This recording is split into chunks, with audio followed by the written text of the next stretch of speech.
Tumawag na ang ospital sa akin na kailangan ko na daw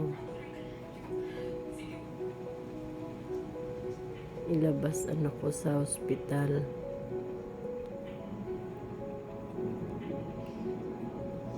Sa pagkakataong ito, hindi ko alam nararamdaman ko.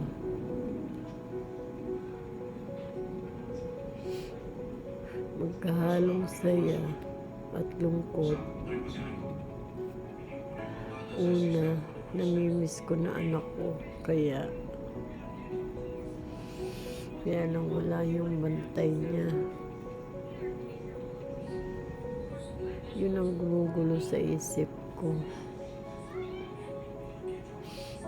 Nandito na ako sa NMH Hospital para sunduin ko anak ko na si Ivan. Halos parang ayaw kong pumasok kasi paano na ako makakapagtrabaho kung walang may iwanan sa kanya habang papalapit ako sa magkahalong lungkot at saya nararamdaman. Kasi yun ang totoo. Wala naman. Kasi yun ang totoo. Kung bang inaasahan na para may mag-alaga sa kanya. Para may mag-alaga sa kanya. At isa rin yan sa inisip ko yung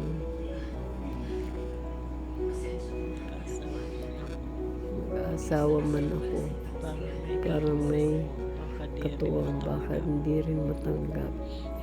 Kaya isa yung sinapalaisipan ko. Nagkakaedad na rin ako. Nagkakaedad na rin kasi ako.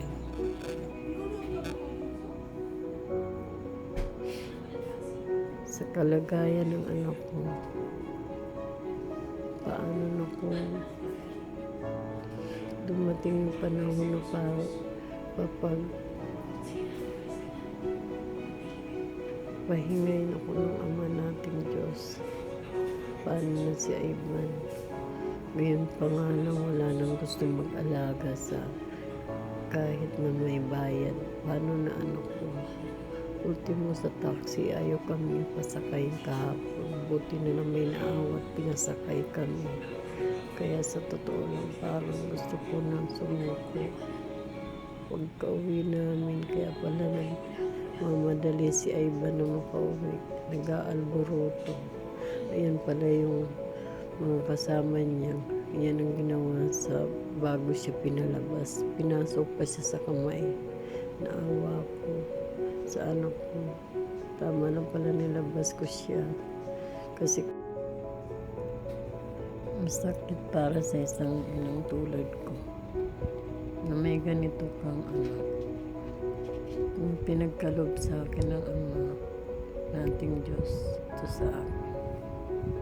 Sakit man, pero kailangan tiisin. Pero wala akong magagawa. Ang hiling ko lang sa mga nakakilala sa anak ko, pangunawang kailangan niya. Hindi niya po kagustuhan na maging ganyan siya.